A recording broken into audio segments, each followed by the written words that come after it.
You're listening to Away with Words, the show about language and how we use it. I'm Grant Barrett. And I'm Martha Barnett.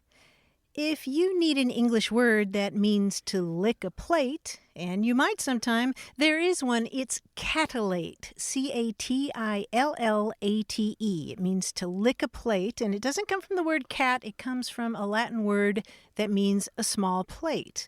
Or say you want to refer to somebody who never laughs. There's a word for that too. It's agelastic. It's like ag and then elastic. And you don't hear those words very often, or maybe at all, but they're words included in a dictionary compiled by lexicographer Henry Cockerham, which was published in 1623. And he came up with all these weird-sounding Latin and Greek-based words, but he's also credited with at least the first recorded use of words like girlishness and immigrate and cremation. He may not have coined those words, but he invented a lot of other ones. They're what we call inkhorn terms, and that's a reference to inkhorns carried by 14th century scribes. They kept their ink in a little bottle made out of an animal horn, and people like Henry Cockerham showed off their bloated, fancy words like catillate and agelastic by lifting Latin and Greek words and just cramming them into English. And his dictionary is fun reading, but some of those words are a little silly.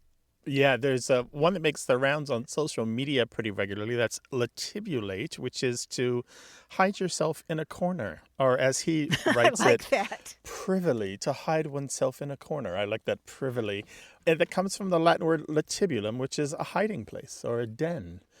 Strangely, someone later also coined the word latibulize, which means to retire into a hiding place or to retreat for the winter. So he wasn't the only one to mess around with Latin and see what they could do. Interesting. Yeah, and it's related to the word latent. You know, if something's latent, it's hidden. But I do like the idea of latibulate. A lot of times I want to latibulate. Right. Yeah, not just in a corner, but like what's the furthest spot from everyone else? Well, we talk about all kinds of words on this show, and we would love to talk with you. 877-929-9673, or send your emails about language to words@waywardradio.org. Hello, you have a way with words. Hi, this is Kylie calling from Seattle, Washington. Hello, Kylie. Welcome to the show. Well, I am an elementary school teacher here in Seattle, Washington. Sorry if you can hear kids in the background. Part of the job. Yeah. And we actually had a question. I actually grew up in a small town in California, and whenever we were playing hide and seek as a kid, and the last kid was still hidden, we had a saying for saying, like, come on out, you've won hide and seek. And we would always yell, ollie, ollie, oxen free. And I remember being a kid and feeling like I didn't really understand what they were saying or what it meant, but this was kind of our saying. And then recently I was out at recess with my students, and I heard one of them say, ollie, ollie, oxen free. And I was like, whoa, that's so interesting. I should call both of you and see if you knew where that came from or kind of the origin of the saying. Yeah, you have any ideas about that? Are you picturing the cows coming home? Exactly. We always talked about how maybe the oxen are kind of running across the field. We weren't sure. Yeah, well, there are lots of different versions of this. And of course, children have played this game forever, probably all throughout history. We know for sure that kids played it in Shakespeare's time. As a teacher, you'll appreciate the fact that back in Shakespeare's time, hide and go seek was called all hid. And in fact, in Love's Labour's Lost, one of the characters says, all hid, an old infant's play. And over time, it became known as hide and seek. To make a long story short, the expression ollie, ollie, oxen free that you were using is commonly used in California, but it's a variant of another expression, ollie, ollie, outs in free. That means everybody who's in hiding can come out now. They can all, come in. Ollie, ollie, outs in free. And of course, this kind of thing is passed along, from child to child transmitted orally, so it's not something that was written down and codified. So sort of like a game of telephone, you get different versions of that. So gosh, there's so many different versions of this. There's your version, there's Alsy, oxen free, or Ollie, oops in free, or Ollie, oats in free, Ollie, oats in free. So there are lots of different versions of this. Yeah, I think the Dictionary of American Regional English has more than 30 versions of it. Oh my gosh, that's fascinating. My kids are going to love this. My favorite is it must be used in the Scandinavian settled parts of the country, which is Ole Olsen free.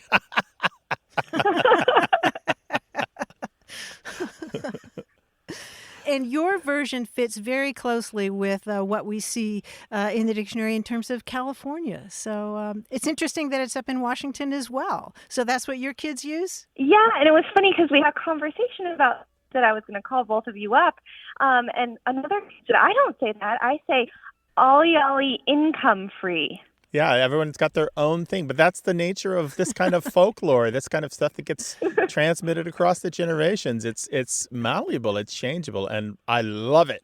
That's the beautiful thing about language. Well, Isn't it? Kylie, I'm so glad that you're talking about this sort of stuff with your students, and they're getting that excitement as well. You sound like somebody who can transmit this kind of excitement to your kids, and maybe they'll keep it and grow up with it and transmit it themselves. Oh, I hope so. Would you mind if they said hello before we say goodbye not at today? all. We'd love it. Love it. Okay, great. They're so excited to meet all of you. So, folks, do you want to say hello? Yeah. Okay, say hello. Hello. Thank you both Hi, so Our much. pleasure. All right. Good. Congratulations on your being an educator. You're doing the hard work, and we appreciate it. Thank you. We listen to you every week, so thanks so much. All right. Take care now. Bye-bye. Bye. Take care. Bye-bye. If you're an educator and you've come across something cool about language, talk to us about it. 877-929-9673. Whether you're in Alaska or Cancun or Seattle or Toronto, we'd love to hear from you. You can also email us words@waywardradio.org. Hi, you have a way with words. Hi, Martha. This is Shawnette Good from Atlanta, Georgia. Hey, Shawnette. Hi, thank you for taking my call. I have something I'd like to share with you today, see if you can help me find a solution. We're happy to try. Okay, so I'm not calling today to find out the origins of a word, but to find a word. I have often said that a word has a certain taste. And I think what I really mean by that is how it feels as you're saying the word. So some words just seem to kind of dance out of your mouth while others just kind of stumble and just fall out. So the way that a word, as it is being formed in your mouth and then is presented to the world, can either feel very pleasant, like a creamy cheesecake, or it can feel very awkward and unpleasant, like for me, the texture of oatmeal. So that feel of the word and whether that is considered pleasant or not. Is there a word in existence for that? Oh, I love these descriptions. Cheesecake versus oatmeal. Yeah, there are several answers. I'm glad that we can help you. This has been, poets have found an answer for this, and so have linguists. So some people who think about language a lot from two different directions have come up with solutions for this very question. And one of the words they've borrowed comes from the food world, where when people are trying to describe food, which is actually rather difficult, it's difficult to talk about food, which is why, it's easy to make fun of the way that wine lovers talk about the taste of wine, or foodies talk about how they enjoy a meal, because describing taste is difficult. Describing the texture of food is difficult. But one of the words they use is mouthfeel. Like you might talk about the mouthfeel of a good beer or a good wine, and it's about the body of it. It's about the way that it sits in your mouth, on your tongue, or the way it touches your palate. Or if you're talking about the mouthfeel of a cut of meat, does it leave a layer of fat on your teeth, or does it chew well? You might talk about a food, its spicy level. Does it leave a spicy heat, or does it have a kind of chemical coolness like cucumber does, or yogurt can, or garlic can, And so all of these things are mouthfeel. Does that feel like a word that is what you're talking about? It does. The imagery is very similar to what it feels like for words that are pleasant. Words such as shenanigans feels a whole lot better coming out than the word rural. So the mouthfeel definitely is a better description than taste, as I'm not swallowing and ingesting these words, but instead took them out into the world. So on a more technical level, poets and linguists have a kind of an umbrella term that they use to talk about this, and it's called phonoesthetics. It's phonoesthetics, phonesthetics. And phonesthetics is about that. It's about the aesthetic properties of sound, and particularly in poetry. It's about how we react to hearing or speaking language. And we do have connotations. Sometimes it's about, well, let me put it a different way. I don't know if you have children, but if you've ever discussed with a partner or somebody who's going to have kids about naming a child, you often have these very impulsive and emotional responses to names, and you don't know why. Sometimes you say, well, there was a mean kid in kindergarten, and I'm not naming my child because I know a mean kid who had that name. But sometimes you don't know why a name doesn't feel right to you. And sometimes you don't know why a name feels great to you. And that's phonoaesthetic sometimes. And we also can talk about euphony, euphony. That's about a word being harmonious and pleasant. If it has euphony, it is a delight to hear. I'm thinking about in French, when a sommelier talks about wine, they talk about la bouche, the bouche, the mouth. By that they mean the mouthfeel or the body, the taste and the taste in the body. And Shawnette, when Grant asked you about how that sounded to you, now I'm thinking about ear feel. Is ear feel different from mouthfeel? See, I think it's not just how it sounds, but it's the formation of the word, whether it's awkward in your mouth, or whether it's graceful. Yes. Shawnette, thank you so much for your time. We really appreciate it. Thank you so much for helping me out here with these words today. I'll take that with me. All right, bye-bye. Y'all have a great day. Take care. Take care. Bye-bye. What are the words that feel amazing coming out of your mouth? Share them with us, 877-929-9673, or email words@waywardradio.org. More about what you say and why you say it. Stick around for more of A Way with Words. You're listening to A Way with Words, the show about language and how we use it. I'm Martha Barnett. And I'm Grant Barrett, and just back from the Cockney Spelling Bee where he was sweeping up all the dropped letters, it's our quiz guy, John Chaneski. Oh, hi, guys. They keep me so busy at that Cockney Spelling Bee. That's why I go there. A lot of work available. I recently saw a video by filmmaker Matt Busey in which he takes the 1939 movie The Wizard of Oz and rearranges the entire film so all the words are in alphabetical order. That is, he cuts and edits it. So every instance of every word, including articles, are together and in order. It's called Of Oz the Wizard. And, of course, after the opening credits, the first 35 seconds is just dozens of clips of characters saying or a. And that's followed by ah and aye.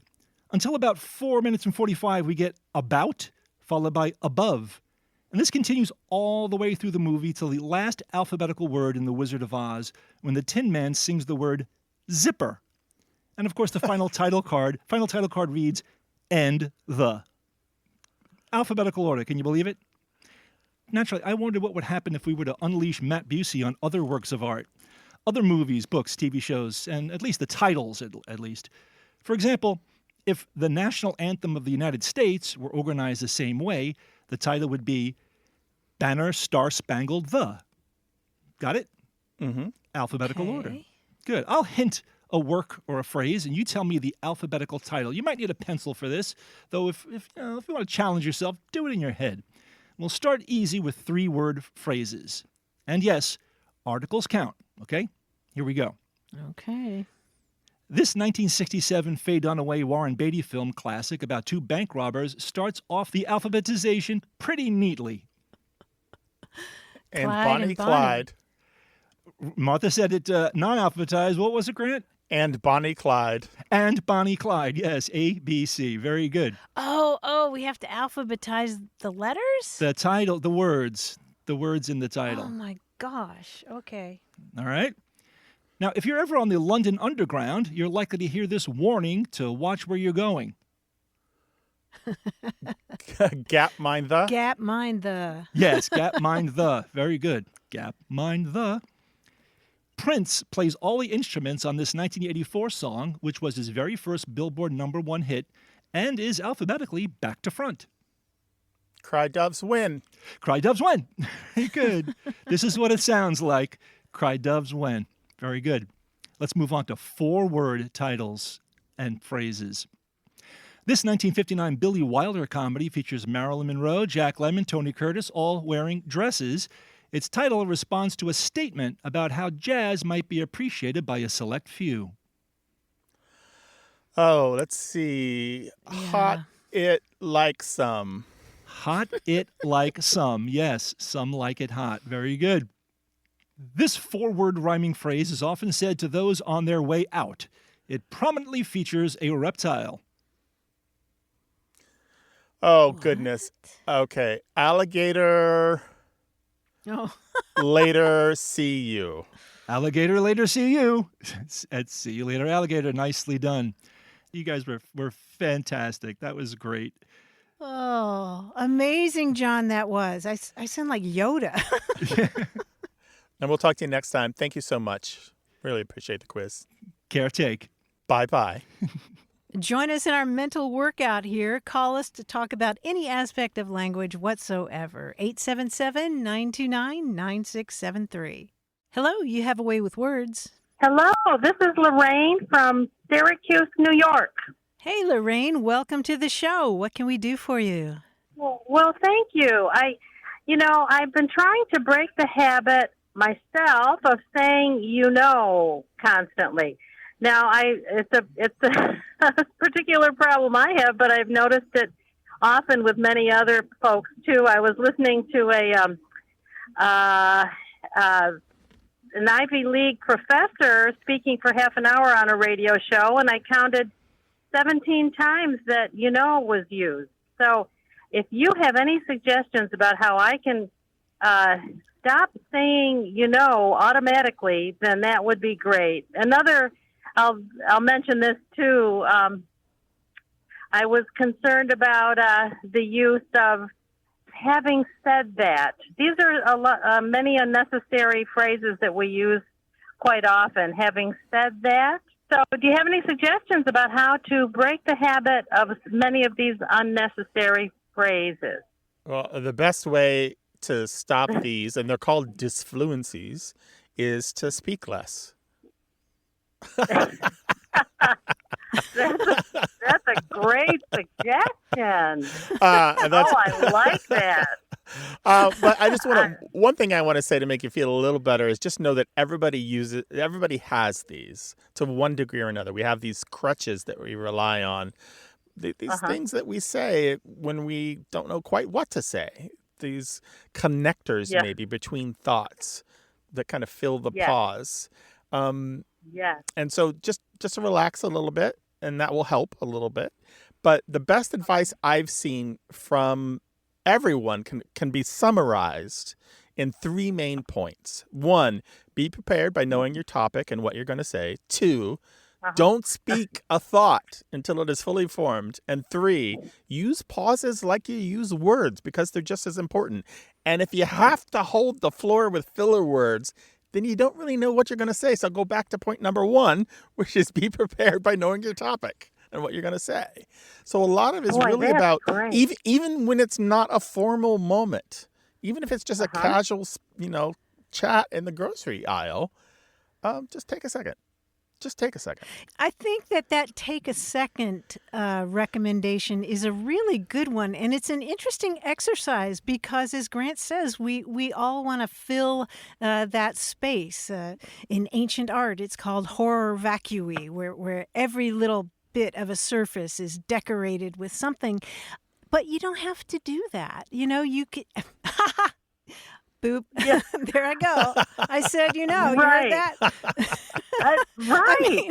I think probably Toastmasters organization would have a little comment about that. If a person trying to learn to give speeches said it too often, they would comment on that. They Yeah. absolutely would. Toastmasters can help you. It's a supportive, helpful organization. They have chapters of all sorts, sponsored by companies or churches and other organizations. And a lot of people find it to be really useful to go there and not say, oh, like I do. Oh, well, I really appreciate your input. I love the show, and I love language, and I really enjoy the words we take from other languages and cultures, and it's just a terrific show. So I have Thank you to very thank much. you. Take care of yourself Yeah. and call us again sometime. Bye-bye. Well, thank you. Bye-bye. Tell us how you solve the problem of disfluencies. How do you avoid saying and and right when you speak? 877-929-9673. Email words@waywardradio.org.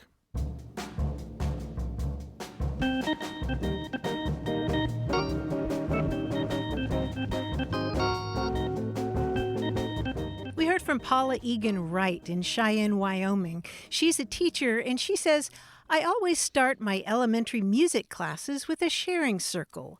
Last week, I asked 3-year-olds what they would do differently if they were the school principal.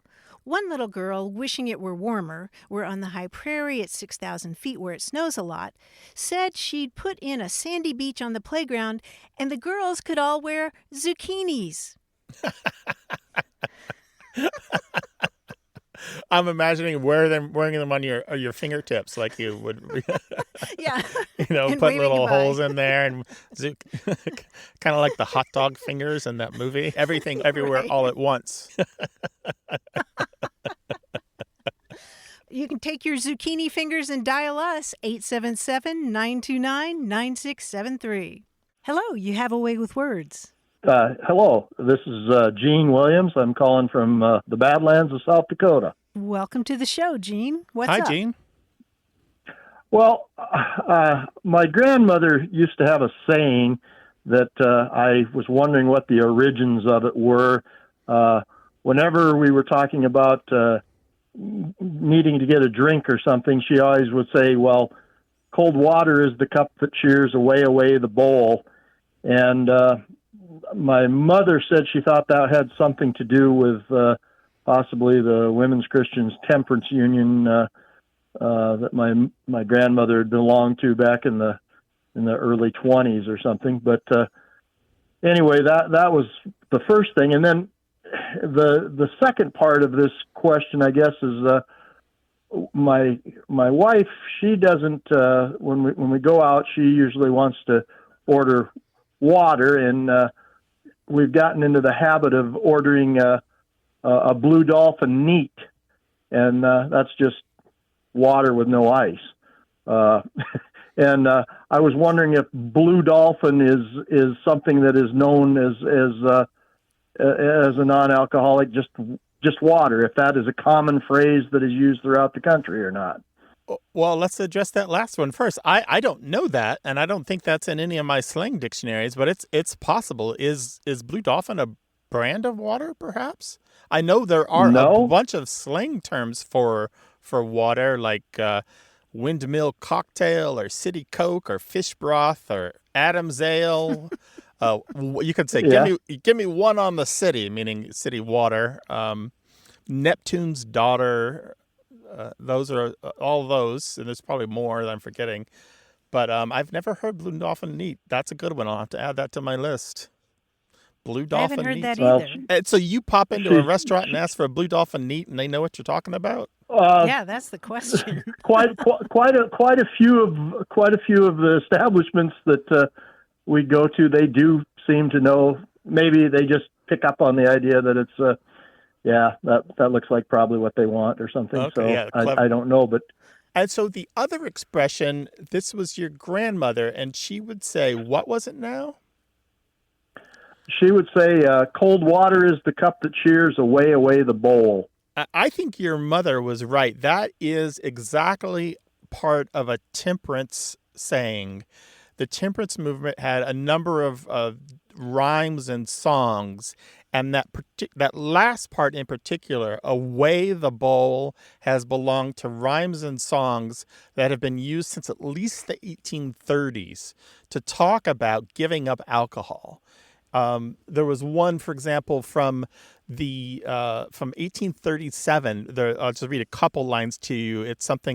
Goes something like, "Neglected duties rise in fearful sad array.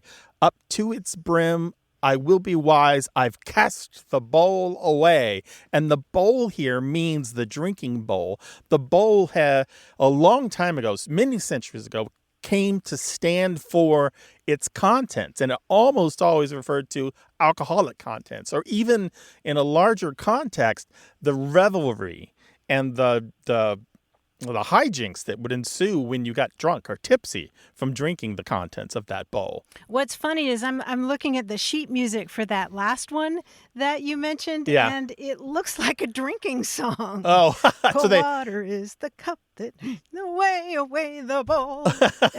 I wonder if they put temperance lyrics to an old drinking song. That's what I'm wondering. It just seems like it would lend itself to swinging a mug and great foamy arcs. So that's what we know. Gene, what do you think? I appreciate all of the information. It gives me a little bit better understanding. I thought my mother was probably right, but I'm glad that you're able to clear up that that's where that came from. So thank you, and thank you for the other suggestions as far as different types of cocktails that are city water and the such. So yeah, ask for Adam's Ale and see what you get. All right. Well, thank you, folks. All right, take care of yourself and be well. Thank you. Bye-bye. Bye-bye. 877-929-9673. Hello, you have a way with words. Good afternoon. This is Dr. Charles Devant up in the mountains of North Carolina, a little town called Blowing Rock. Well, hello, Dr. Devant. It's nice to talk to you. Welcome to the show. Well, I had a couple of questions, and one is the mountains up here, we have Scotch-Irish families that go back to the 1600s or so, and they have some interesting medical terms, or terms for medical conditions anyway, that I thought I would pass on. Two of them are easy to decipher, and the other one I really can't. They tend to describe, if something is painful, they may say they have a misery. Like, I've got a misery in my jaw if it's a tooth, or a misery in my back if it is, something back there. Sometimes the miseries turn out to be risings, which I guess I would spell rising, a swelling up, and that's usually, a rising is usually an abscess. And so that I can decipher. But sometimes the abscess starts as a pone, P-O-N-E, or they'll have a pone in their neck or a pone under their arm, and that's a lump or a cyst or something like that. But I have no idea how we get pone from cyst or lymph gland.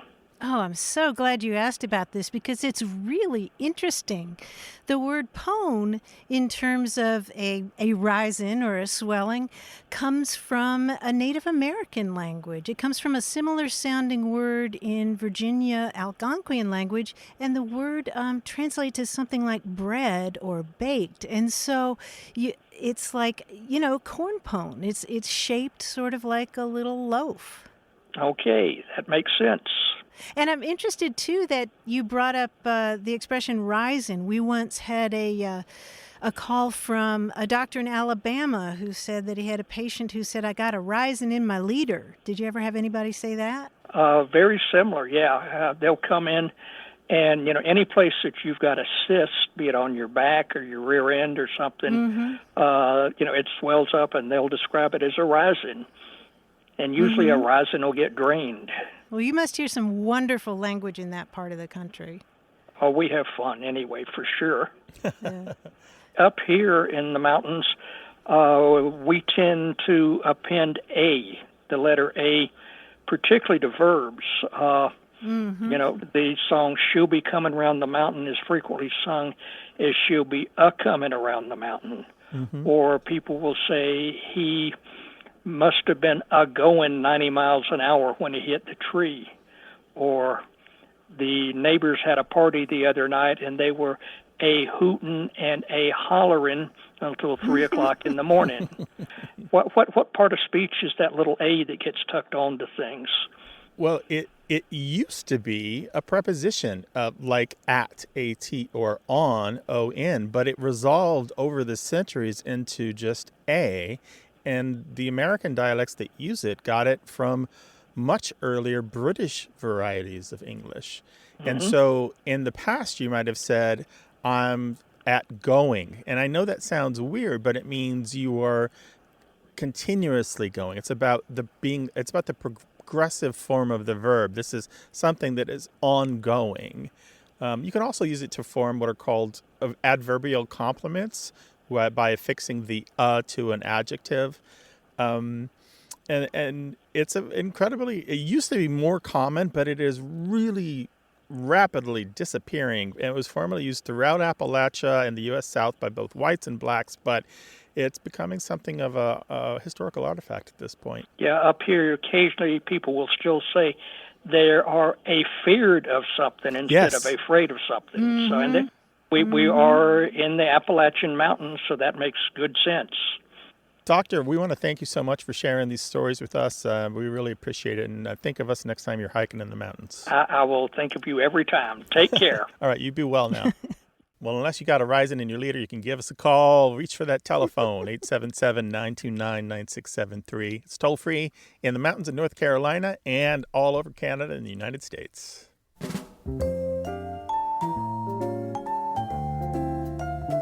This show's about language seen through the lens of family, history, and culture. Stick around for more.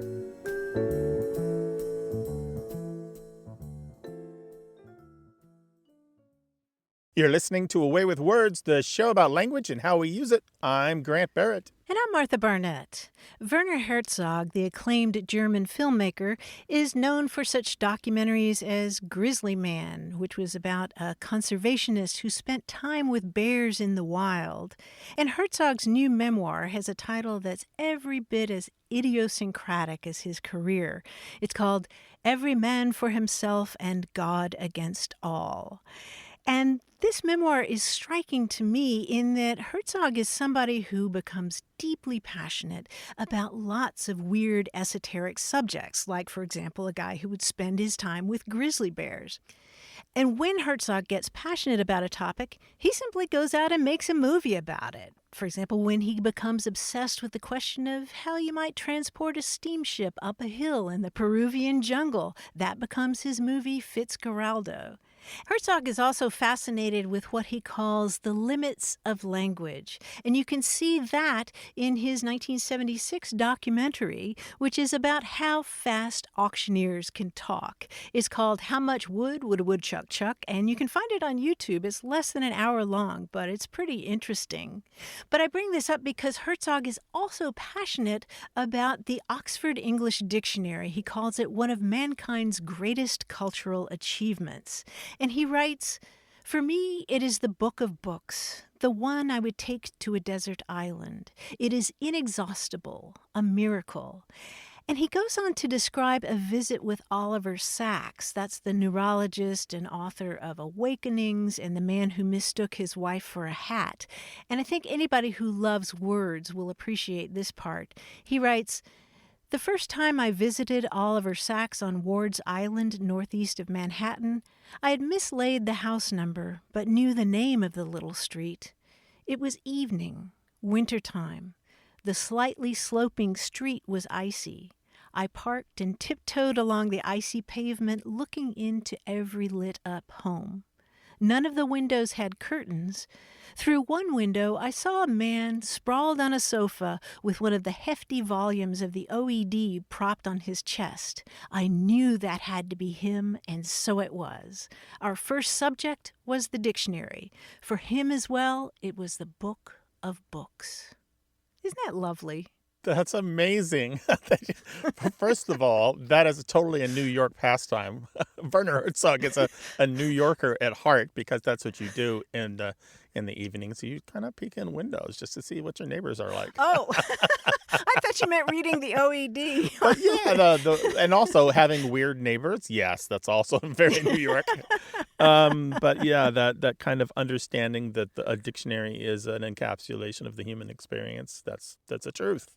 That's a fundamental truth. And if you see somebody sprawled on a sofa with a print version of the OED, you know they've got to be a kindred spirit. Thank you for sharing that passage, Martha. That book again is? That book again is Werner Herzog's memoir, Every Man for Himself and God Against All. We'll link to that from our website. We'd love to hear what you're reading. Martha and I are always interested in. There's a little more room on the bedside table for maybe a couple more books.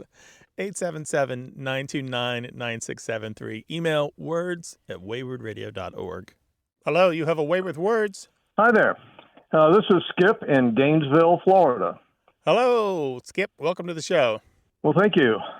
What's on your mind today? Well, it wasn't really a question so much as an observation about a word that I found interesting, the word pan.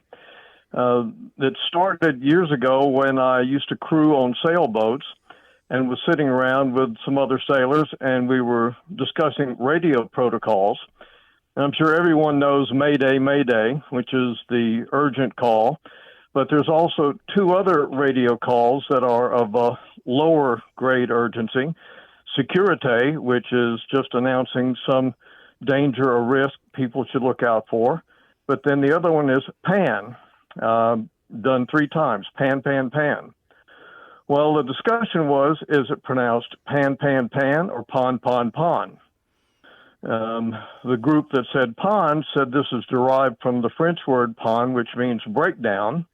Mm-hmm. The pan group said that it was derived from an acronym, possible assistance needed.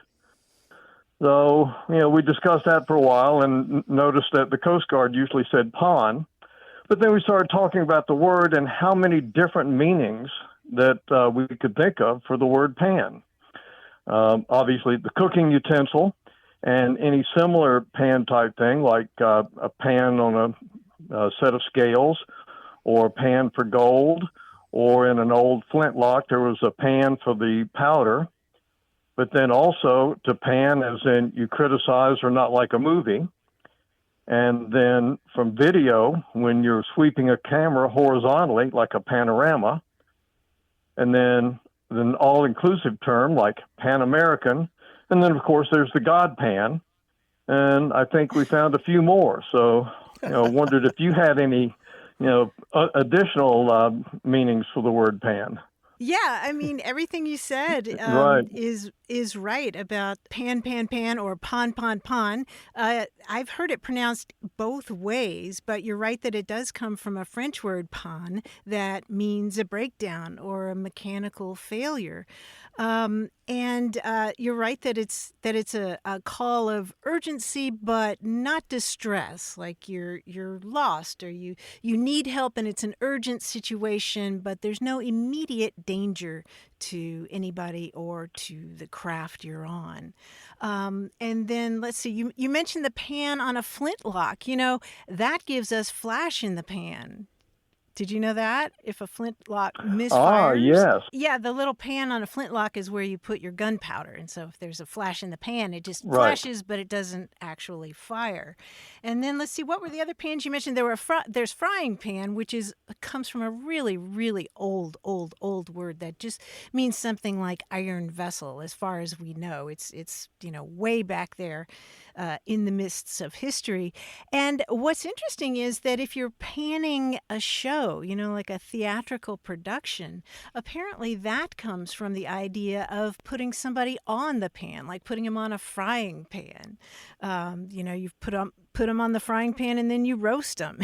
You're saying really negative things about them.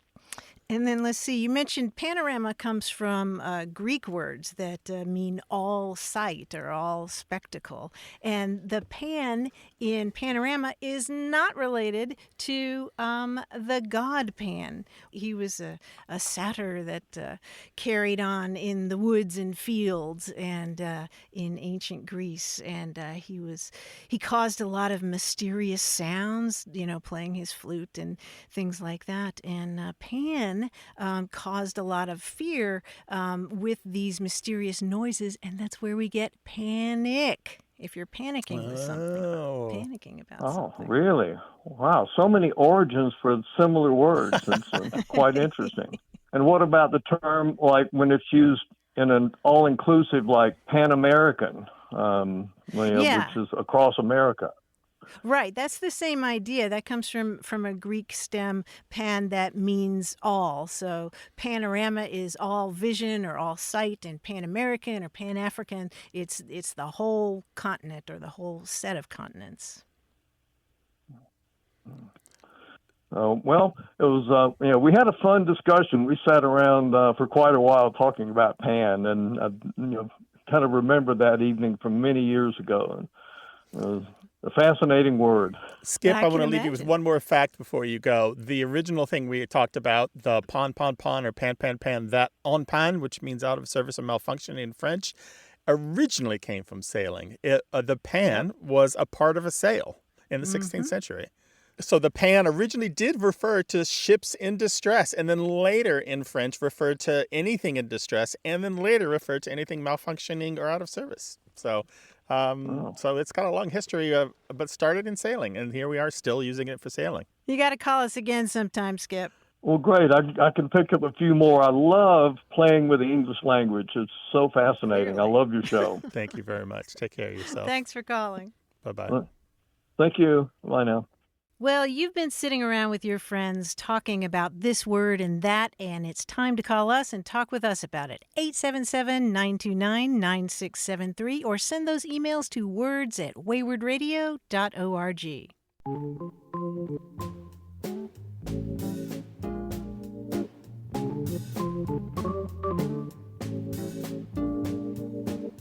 Grant, I just learned the term warbler neck. Apparently this is a dreaded affliction among people who spend a lot of time watching warblers. You mean like watching opera divas? Like opera divas like perched in a tree? What are we talking about here? I don't From know the what this orchestra is. pit?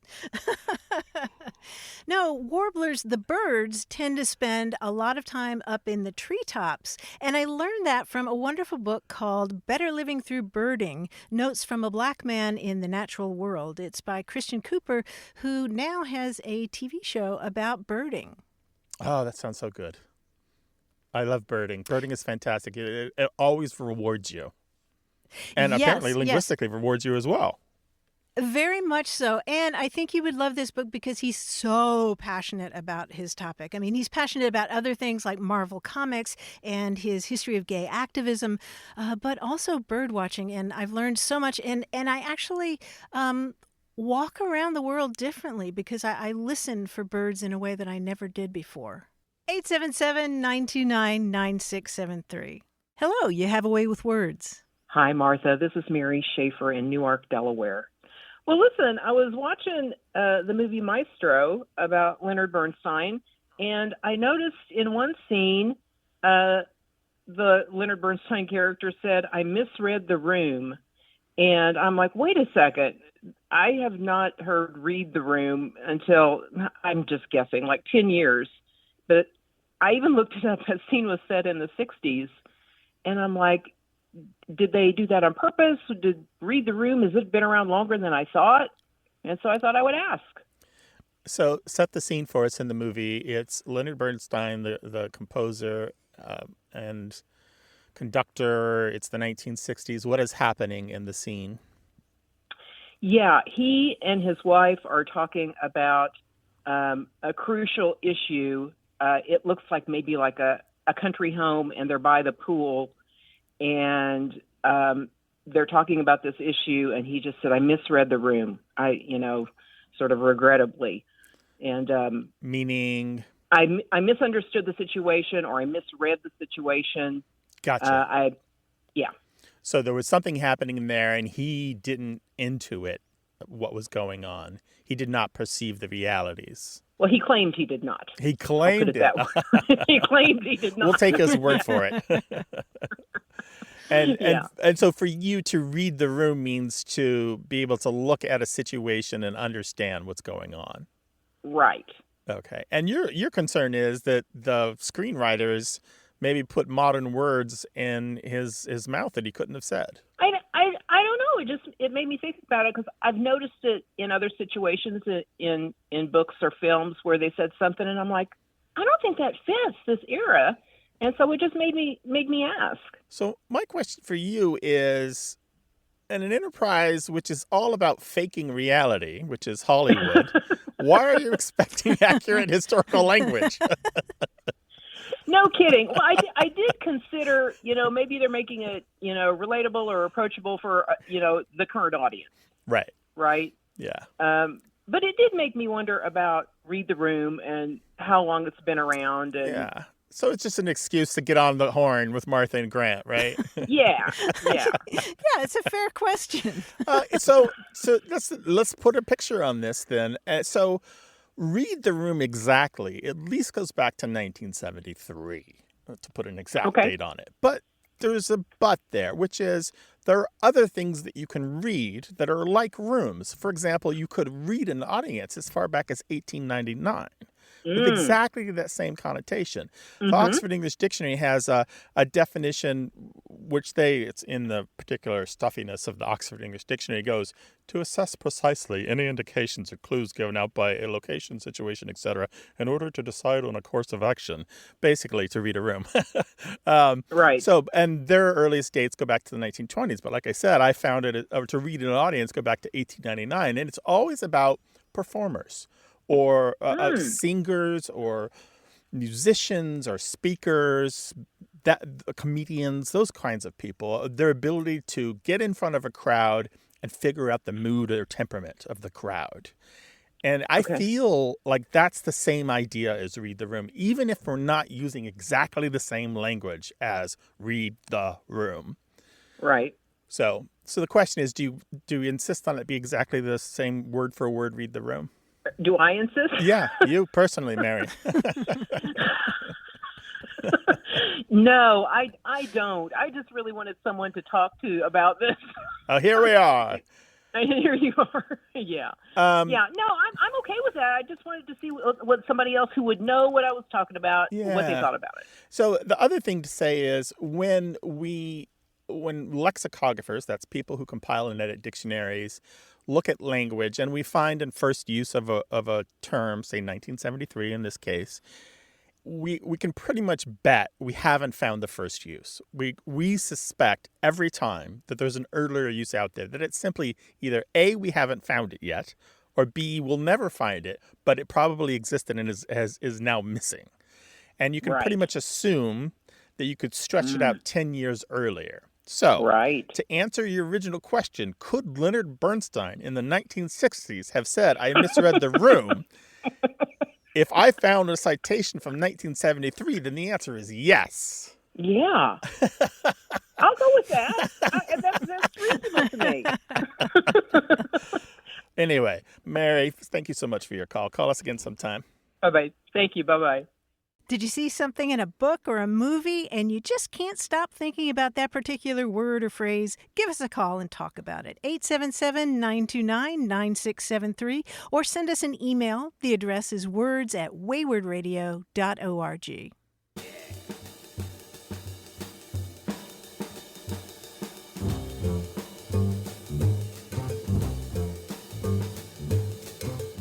We've talked before about the words don and doff, and that's D-O-N and D-O-F-F.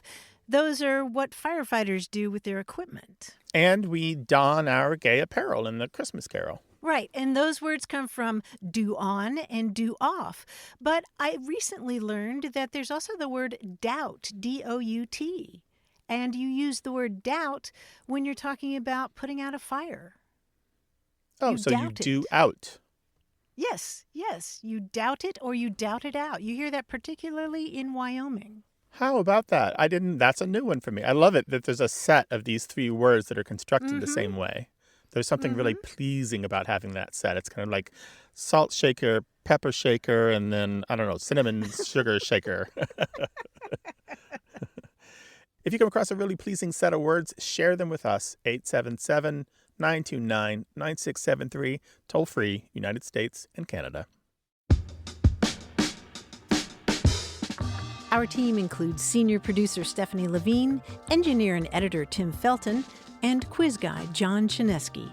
We'd love to hear from you, no matter where you are in the world. Go to waywardradio.org/contact. Subscribe to the podcast, hear hundreds of past episodes, and get the newsletter at waywardradio.org. Whenever you have a language story or question, our toll-free line is open in the U.S. and Canada, 1-877-929-9673.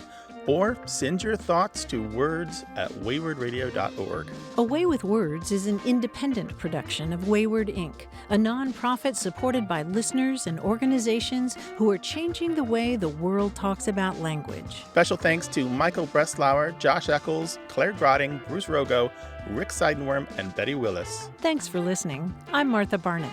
And I'm Grant Barrett. Until next time, goodbye. Bye.